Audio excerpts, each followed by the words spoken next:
Welcome back to my YouTube channel. ನಾನು ನಿಮ್ಮ ಸುಷ್ಮಾ ಮಾತಾಡ್ತಾ ಇರೋದು. ಇವತ್ತಿನ ಟಾಪಿಕ್ ಬಂದು ನಿಮ್ಮ ಪರ್ಸನ್ ಕರೆಂಟ್ ಎನರ್ಜೀಸ್, ಅವರ ಥಾಟ್ಸ್, ಅವರ ಫೀಲಿಂಗ್ಸ್ ಏನಾಗಿದೆ ಅಂತ ಅಂದ್ಬಿಟ್ಟು ಚೆಕ್ ಮಾಡೋಣ. ಆ್ಯಂಡ್ ನಿಮ್ಗೆ ಏನಾದರೂ ಈ ಒಂದು ರೀಡಿಂಗಲ್ಲಿ ಯಾವುದಾದ್ರೂ ಒಂದು ಎನರ್ಜಿನ ಕ್ಲೇಮ್ ಮಾಡ್ಕೋಬೇಕು ಅಂದರೆ ನನ್ನ ಒಂದು ಕಮೆಂಟ್ ಸೆಕ್ಷನಲ್ಲಿ 111 ಅಂತ ಅಂದ್ಬಿಟ್ಟು ಟೈಪ್ ಮಾಡ್ಬೋದು. ಆ್ಯಂಡ್ ನಿಮ್ಗೆ ಏನಾದರೂ ಪರ್ಸನಲ್ ಟ್ಯಾರೋ ರೀಡಿಂಗ್ ಬೇಕಿದ್ರೆ ನನ್ನ ಒಂದು ವಾಟ್ಸಪ್ ನಂಬರ್ಗೆ ಕಾಲ್ ಅಥವಾ ಮೆಸೇಜ್ ಮಾಡಿ ಪರ್ಸನಲ್ ಟ್ಯಾರೋ ರೀಡಿಂಗ್ನ ಪಡಿಬೋದು. ಸೊ ನೋಡೋಣ ನಿಮ್ಮ ಪರ್ಸನ್ ಎನರ್ಜಿ ಯಾವ ಥರ ಇದೆ, ಅವ್ರು ಏನು ಯೋಚನೆ ಮಾಡ್ತಿದ್ದಾರೆ, ಅವರ ಫೀಲಿಂಗ್ಸ್ ಏನು, ಅವರ ಲೇಟ್ ನೈಟ್ ಥಾಟ್ಸ್ ಏನು ಅಂತ. ಓಕೆ, ಫಸ್ಟ್ ಕಾರ್ಡ್ ಬಂದಿದೆ ಜಸ್ಟಿಸ್ ಕಾರ್ಡ್ ಬಂದು ಈ ವ್ಯಕ್ತಿ ತುಂಬ ನಿಮ್ಮನ್ನ ಮಿಸ್ಯೂಸ್ ಮಾಡ್ಕೊಂಡಿದ್ರು ಅಂತ ಅನಿಸುತ್ತೆ. ಬಟ್ ಈಗ ಆ ಪರ್ಸನ್ಗೆ ಅನ್ನಿಸ್ತಾ ಇದೆ ನಿಮ್ಮ ರಿಲೇಷನ್ಶಿಪ್ನ ಅವರು ಬ್ಯಾಲೆನ್ಸ್ ಮಾಡಬೇಕು ಅಂತ ಅಂದ್ಬಿಟ್ಟು. ಅಂದರೆ ಜಸ್ಟಿಸ್ ಕಾರ್ಡ್ ಅಂತ ಅಂದರೆ ಯಾವಾಗ ಅವರು ನಿಮ್ಮ ಜೀವನದಲ್ಲಿ ಬಿಟ್ಟು ಹೋದರು ಅಥವಾ ನಿಮ್ಮ ಜೀವನದಿಂದ ಅವರು ನೋ ಕಾಂಟ್ಯಾಕ್ಟ್ ಸಿಚುವೇಶನ್ಗೆ ಹೋದರು, ಆವಾಗಲಿಂದ ಆ ಪರ್ಸನ್ಗೆ ಅನ್ನಿಸ್ತಾ ಇದೆ ರಿಲೇಷನ್ಶಿಪ್ನ ಬ್ಯಾಲೆನ್ಸ್ ಮಾಡಬೇಕಿತ್ತು, ಮಾತಾಡಬೇಕಾಗಿತ್ತು, ಈಕ್ವಾಲಿಟಿ ಇರಬೇಕಾಗಿತ್ತು ರಿಲೇಷನ್ಶಿಪ್ಪಲ್ಲಿ. ಅವ್ರು ಹೇಳಿದ್ದನ್ನು ನಾನು ಕೇಳಬೇಕಾಗಿತ್ತು, ನಮ್ಮಿಬ್ಬರ ಮಧ್ಯೆ ಇದ್ದಂತಹ ಮಿಸ್ಅಂಡರ್ಸ್ಟ್ಯಾಂಡಿಂಗ್ನ ನಾನು ಕ್ಲಿಯರ್ ಮಾಡ್ಕೋಬೇಕಾಗಿತ್ತು. ಬಟ್ ನನ್ನಲ್ಲಿರುವಂಥ ಈಗೋ, ಆ್ಯಟಿಟ್ಯೂಡ್, ಡಾಮಿನೆನ್ಸ್ ನೇಚರಿಂದ ನಾನೇ ಈ ಪರ್ಸನ್ನ ದೂರ ಮಾಡಿಕೊಂಡೆ, ನಂದೇ ತಪ್ಪು ಅನ್ನೋ ಥರ ಈ ಪರ್ಸನ್ಗೆ ಅನಿವಾರ್ಯತೆ ಏನೋ ಬಂದು ನಾನು ನಿಮ್ಮನ್ನು ದೂರ ಮಾಡಿಕೊಂಡೆ ಅನ್ನೋ ಒಂದು ಪರಿಸ್ಥಿತಿಯಲ್ಲಿ ಈ ಪರ್ಸನ್ ಬಿಹೇವ್ ಮಾಡ್ತಿದ್ದಾರೆ ಈಗ. ಅಂದರೆ ಅವ್ರಿಗೆ ನಿಮ್ಮನ್ನು ನೋಡಿದ್ರೆ ನಿಮ್ಮ ಹತ್ರ ಬೇಗ ಮಾತಾಡಬೇಕು, ಅಪ್ರೋಚ್ ಮಾಡಬೇಕು ಅನ್ನೋ ಫೀಲಿಂಗ್ ಅನ್ನೋವಂಥದ್ದಿದೆ. ಬಟ್ ಮೇಲ್ನೋಟಕ್ಕೆ ಅವರು ನಿಮ್ಮ ಹತ್ರ ಮಾತಾಡ್ದೇನೆ ಅಥವಾ ನೋ ಕಾಂಟ್ಯಾಕ್ಟ್ ಸಿಚುವೇಶನಲ್ಲಿ ಇರ್ಬೋದು, ಬಟ್ ಇನ್ಸೈಡ್ ಅವರು ತುಂಬ ಡಿಪ್ರೆಸ್ಸಲ್ಲಿದ್ದಾರೆ, ತುಂಬ ಓವರ್ ಥಿಂಕ್ ಮಾಡ್ತಿದ್ದಾರೆ.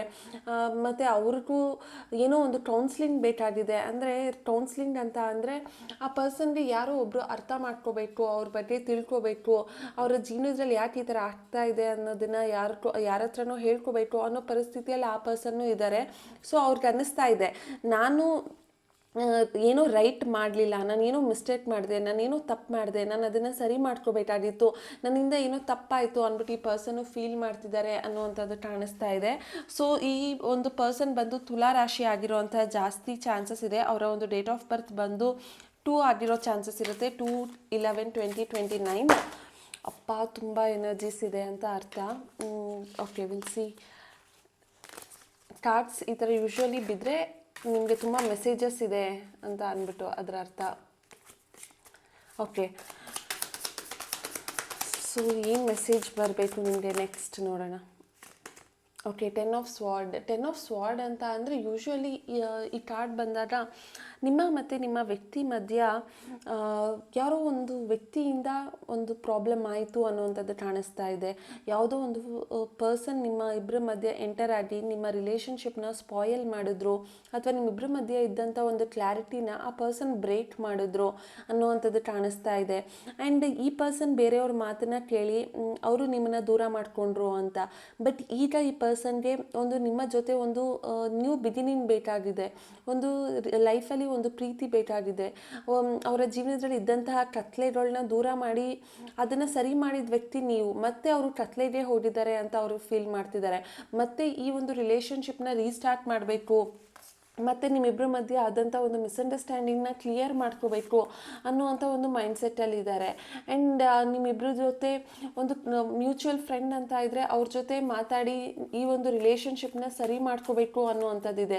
ಈಗ ನೀವು ಮತ್ತು ನಿಮ್ಮ ಪಾರ್ಟ್ನರ್ ಮಧ್ಯ ಇನ್ಯಾರೋ ಒಬ್ಬರು ಫ್ಯಾಮಿಲಿನೋ ಅಥವಾ ಒಬ್ಬರು ಹುಡುಗಿನೋ ಅಥವಾ ಫ್ರೆಂಡ್ಸೋ ಯಾರಾದರೂ ಮ್ಯೂಚುವಲ್ ಫ್ರೆಂಡ್ಸ್ ಇದ್ದರೆ ಅವ್ರ ಹತ್ರ ಹೋಗಿ ನಿಮ್ಮ ಬಗ್ಗೆ ಶೇರ್ ಮಾಡಿ ನಿಮ್ಮ ಬಗ್ಗೆ ಅವ್ರ ಹತ್ರ ತಿಳ್ಕೊಂಡು ಅವ್ರಿಗೇನು ಅನ್ನಿಸ್ತಿದೆ ಅದನ್ನು ಅವರು ಕೂಡ ಹೇಳಿ ನಿಮ್ಮ ರಿಲೇಷನ್ಶಿಪ್ನ ಸರಿ ಮಾಡ್ಕೋಬೇಕು ಅಂತ ಅಂದ್ಬಿಟ್ಟು ಈ ಪರ್ಸನ್ ಅನ್ಕೊಳ್ತಿದ್ದಾರೆ ಅನ್ನುವಂಥದ್ದು ಕಾಣಿಸ್ತಾ ಇದೆ.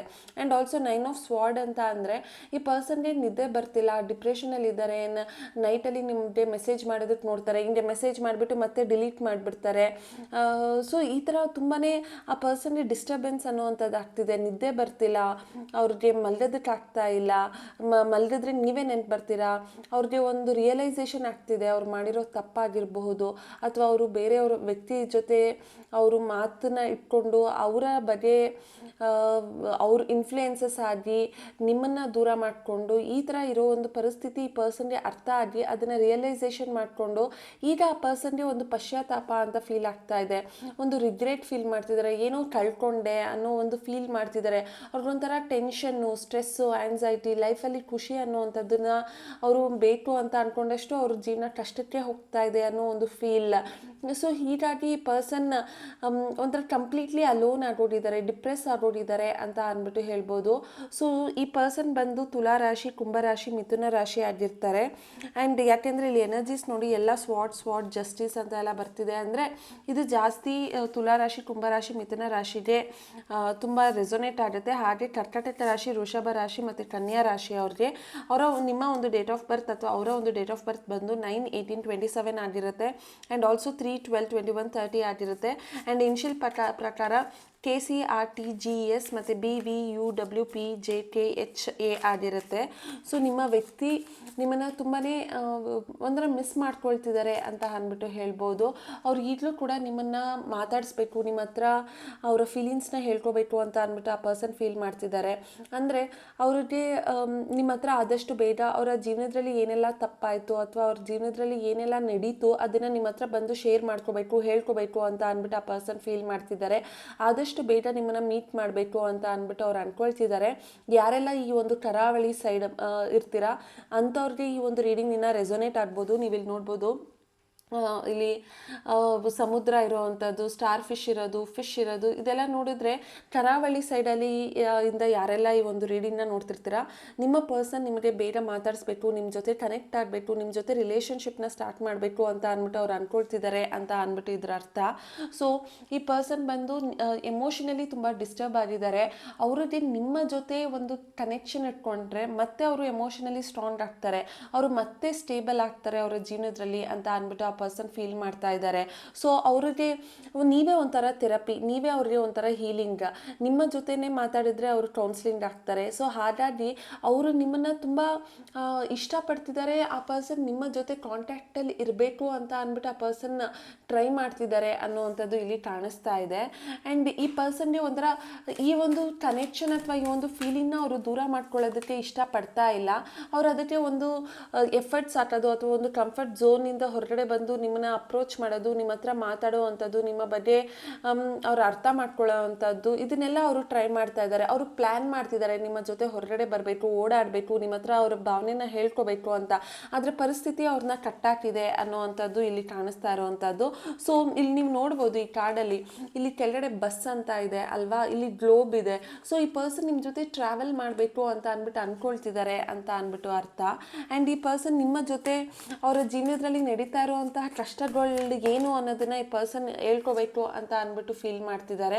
ಸಿ ದ ಮೂನ್ ಮತ್ತು 9 ಆಫ್ ಸ್ವಾರ್ಡ್ ಬಂದಿದೆ ಅಂದರೆ ಅವ್ರ ಕನ್ಸಲ್ಲಿ ನೀವು ಹೋಗ್ತಾ ಇದ್ದೀರಾ, ಅವ್ರು ನಿಮ್ಮ ಹತ್ರ ಮಾತಾಡಬೇಕು ಅಂತ ಅಂದ್ಕೊಳ್ತಿದ್ದಾರೆ. ಎಷ್ಟೊಂದು ಸರಿ ಅವರು ನಿಮ್ಮ ಕನ್ಸಲ್ಲಿ ಬಂದಿರ್ತಾರೆ, ಸಡನ್ನಾಗಿ ಬಂದು ನಿಮ್ಮ ಹತ್ರ ನಿಂತ್ಕೊಂಡು ಹೇಳೋ ಅಂಥದ್ದು, ನನ್ನ ನೀನು ಬಿಟ್ಬಿಟ್ಟ ಅಥವಾ ನಾನು ನಿನ್ನ ಲೈಫಲ್ಲಿ ಬರಬೇಕು ಅಂತ ಅಂದ್ಕೊಂಡಿದ್ದೀನಿ ಬಟ್ ಪರಿಸ್ಥಿತಿ ಬರಂಗೆ ಮಾಡ್ತಿಲ್ಲ ಅನ್ನೋ ಥರ ಈ ಪರ್ಸನ್ ನಿಮ್ಮ ಹತ್ರ ನಿಮ್ಮ ಡ್ರೀಮಲ್ಲೂ ಬಂದು ಹೇಳ್ತಿರ್ಬೋದು. ಆ್ಯಂಡ್ ನಿಮ್ಮಿಬ್ಬರ ದೂರ ಅಥವಾ ನಿಮ್ಮಿಬ್ಬರ ಡಿಸ್ಟೆನ್ಸ್ನ ಬೇರೆಯವರು ಅಡ್ವಾಂಟೇಜ್ ಆಗಿ ಕೂಡ ತೊಗೊಳ್ತಿರ್ಬೋದು. ಅಂದರೆ ಒಂದು ಫ್ಯಾಮಿಲಿ ಆಗಿರ್ಬೋದು, ಯಾಕಂದರೆ 10 ಆಫ್ ಕಪ್ಸ್ ಬಂದಿದೆ ಅಂದರೆ it's a family card. So family ಕೂಡ ಆಗಿರ್ಬೋದು. ನಿಮ್ಮ ಮತ್ತು ನಿಮ್ಮ ಪಾರ್ಟ್ನರ್ನ ಹತ್ರ ಸೇರಿಸೋದಕ್ಕೆ ಅಥವಾ ನೀವಿಬ್ಬರು ಒಂದಾಗೋದಕ್ಕೆ ಫ್ಯಾಮಿಲಿನೂ ಕೂಡ ಕಾರಣ ಆಗಿರ್ಬೋದು ಅಂತ ಅಂದ್ಬಿಟ್ಟು ಅನ್ನಿಸ್ತಾ ಇದೆ. ಆ ಪರ್ಸನ್ ಒಂದು ಫ್ಯಾಮಿಲಿಗೋಸ್ಕರ ನಿಮ್ಮಿಂದ ದೂರ ಆಗಿದ್ದಾರೆ, ವಾಕವೇ ಮಾಡಿದ್ದಾರೆ ಅಂತ.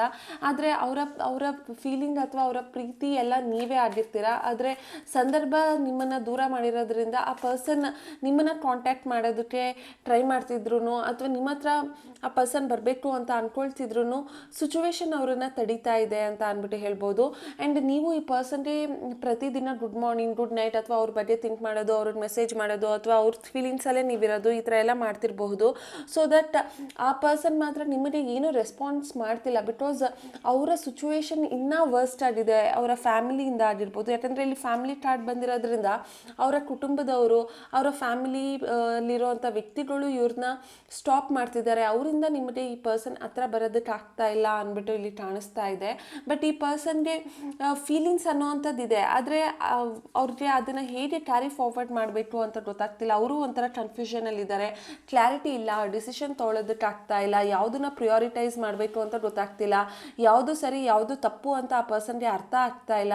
ಎಲ್ಲ ಒಂದೇ ಥರ ನೋಡ್ತಾ ಇದ್ದಾರೆ ಈ ಪರ್ಸನ್ನು. ಯಾವುದೋ ಒಂದು ಸಿಚುವೇಶನಿಂದ ಓವರ್ಕಮ್ ಆಗೋಷ್ಟೊತ್ತಿಗೆ ಇನ್ಯಾವುದೋ ಒಂದು ಪ್ರಾಬ್ಲಮಲ್ಲಿ ಸಿಗಾಕೊಳ್ತಾರೆ.